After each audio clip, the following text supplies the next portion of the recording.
Welcome to the future, iPhone. iOS 13 is the biggest, baddest, best iOS update to happen to your iPhone in a very long time. And I couldn't be more excited to share the biggest features coming to your iPhone on September 20th. Now, this is the Goldmaster Final Edition. What you see is what you'll get on release day. To begin, I'd like to make a shout out to Apple for their legendary device support, continuing to support 4 to 5-year-old phones with their latest softwares. Show me an Android manufacturer that can do that, and that will continually get faster over time. The SE is just as fast as when it came out thanks to iOS 13. After 10 years of suffering with the Volume HUD, Apple has finally upgraded it and given us this nice implementation of it, where you can adjust it, tuck it away without intruding on your content. Same goes for the ringer switch here. There's a very nice animation up here, and of course, adjust there as well. One thing that you'll notice system-wide is the updated glyphs, icons everywhere. They're smaller, sharper, bolder. Apple's been refining everything in iOS 13 down to the smallest details, like these. And a great example of these changes is in the 3D Touch menus. Apple has spent a lot of time here refining and restructuring everything. You can take these apps and drag them just like that now. Previously you could not. And fundamentally, 3D Touch changes completely for devices that have it. It's now way faster on the home screen, and that's funny since Apple's getting rid of it, but the functionality is still there for devices that do have it. Now, this is the new default orientation for your home screen applications, slightly restructured there. Many of the icons are refined, such as contacts, the watch app, reminders, clock, and so on. And a huge fundamental change to older devices without 3D Touch is the addition of haptic touch everywhere. So Apple has made this feature accessible on devices without the physical hardware because of the new iPhone 11s. But again, older devices with 3D Touch still function as normal. And it's great because it gives you so much more accessibility where previously you did not have it. And of course, the star of the show is dark mode. Apple has given us a new control in the control center, or access it in the brightness settings here, and you're able to put your device into a full tilt dark mode. It's not pure black, but fairly close. All of your favorite applications are now more energy efficient, easier on the eyes. It's something we've been asking Apple for the longest time, and you finally have it. The implementation of it is beautiful. Also, the wallpaper in the background will shift with the dark mode on. There's a new feature here in the wallpaper settings called Dark Appearance Dims Wallpaper, and whether or not it's a system wallpaper or yours, it will shift. Of course, there are a number of new wallpapers here with iOS 13 that include that color shift feature, and there will be more, of course, with the iPhone 11. The control center gets even more capable now, as you can 3D touch into this platter here, and then 3D touch on individual controls, such as Wi-Fi, and then have a shortcut to go straight there. Just 3D touch on the toggle, you'll come up with your pairing list here. AirDrop, same deal. And one of the best reasons to upgrade is that it makes your phone faster. Up to 2 times faster app launches on iOS 13. Generally using it, I have noticed a huge speed boost.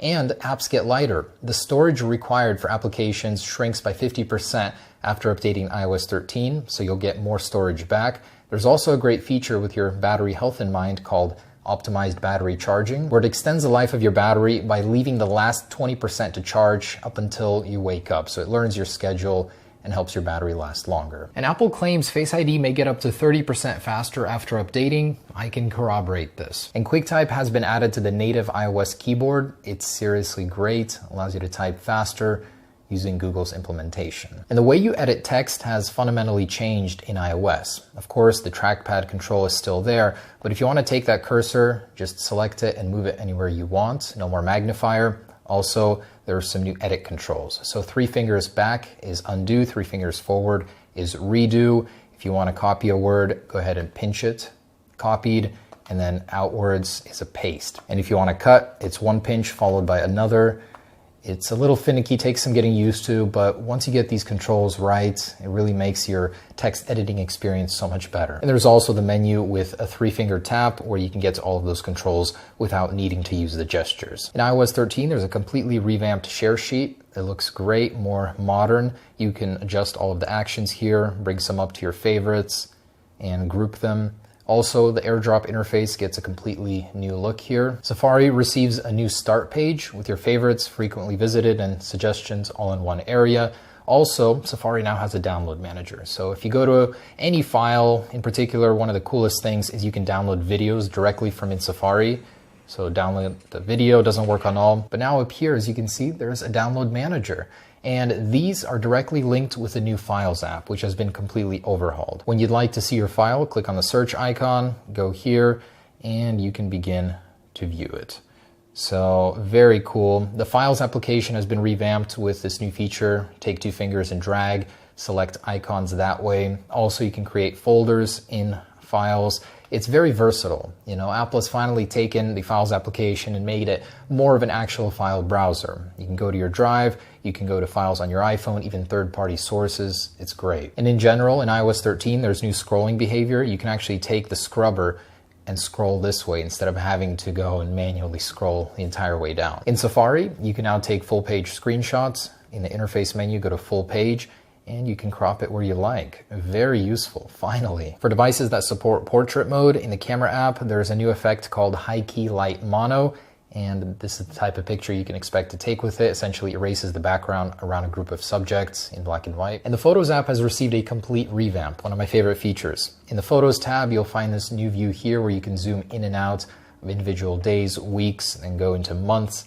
and years. And you can find what you were doing in a certain time period much easier than before, instead of all the endless scrolling. There's a completely new way to edit photos within the Photos application. You can actually adjust the intensity of portrait mode effects too for the first time ever, and the general just editing, the way it looks has been completely changed.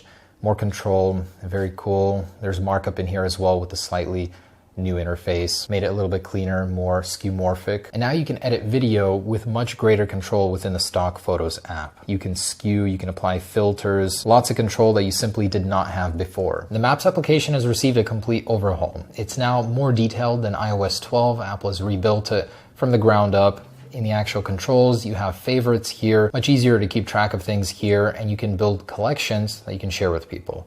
And there's a new feature called Lookarounds, where you can essentially mimic Google Street View within the Maps application. Now, it's much smoother than Google Street View, and I like that. And a system-wide change in iOS 13 is that you can use dictation within a search field. And a fantastic feature in Messages is the ability to preset a custom avatar and a name, and that way, whenever you text a new number or receive a text from one, you can automatically see who it is and their image. That way, you don't have a bunch of non-image avatars to the left. Of course, we have Memojis, where you can create your own avatar, edit it to your heart's content, all the little tiny things, and then go ahead and send stickers from the sticker pack in Messages. Now, it gets a little annoying because they're also in your emojis, so you have this section here which doesn't go away. And one of the best changes is if you use a secondary language on your keyboard, you no longer have to cycle through it to get to your emojis. Now there's a dedicated emoji button in the keyboard.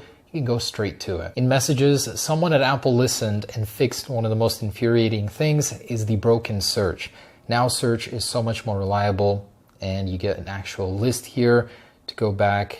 It's way better, night and day difference. Also, within the search page, everything is neatly organized. You have all your links, photos, videos, everything that you can quickly scroll through here. In music, there's now this lyrics button where you can keep track of where you're at in the song, and a very beautiful background effect. So mimicking somewhat color flow here, really like it. Just wish it was available as a visualizer, without having to be in the lyrics page. There's also another button for Up Next for easier customization here. Some great upgrades to Apple Music, but in my opinion, still far behind Spotify. And Find My. It's a new application that combines Find My Friends and Find My iPhone into one clean app where you can keep track of all of your items here. Very convenient.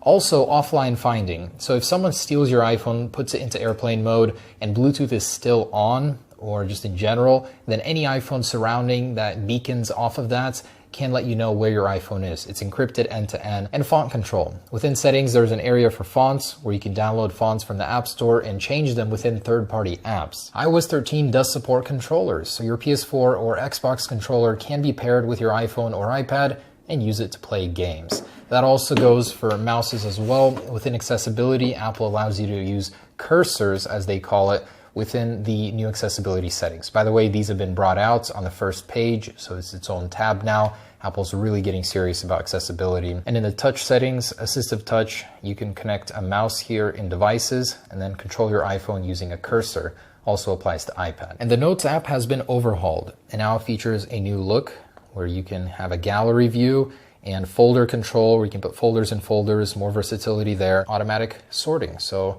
if you click something on top, it'll get sorted all the way to the bottom. Very nice. And the search in Notes has been revamped completely. Mail has received a lot of great upgrades, one being a tabbed view for messages, for drafts.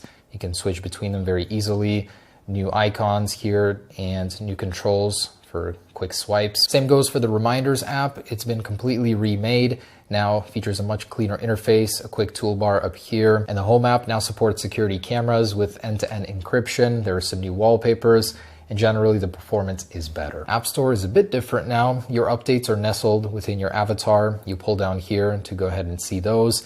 And there's a new section for Apple Arcade, where in here you'll be able to subscribe to that $4.99 section. We haven't seen it yet, but that's all new. Siri integration with shortcuts is much greater. She now supports third-party apps. So, for example, you could ask her to Cash App someone because Cash App now supports shortcuts. Also, Siri's voice sounds way better. Once upon a time, in a virtual galaxy far, far away, there was an intelligent young agent by the name of Siri. She generally has better flow, sounds more human now. The phone app can now silence unknown callers, although the interface for it still hijacks your entire screen. We may receive an update for that in future versions of iOS 13. And privacy. So Apple has included a new feature called Sign In with Apple, which could be used to replace this entry point here for many websites, many applications, with one universal sign-in called Sign In with Apple. Inside the Health app, there's a new interface.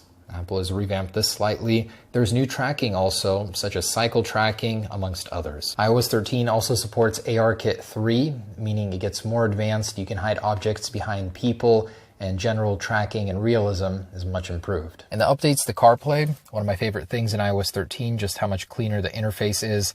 Better buttons, you can now see your artwork in the Now Playing menu. A complete overhaul versus iOS 12. And there's iOS 13. This is just scratching the surface. There are lots of smaller features I've glossed over. You'll find many refinements in your daily usage. Now, I have no reason for you not to upgrade. Please do yourself a favor. It's a fantastic experience. Well done, Apple. Hope you enjoyed the video, and I'll see you next year for iOS 14.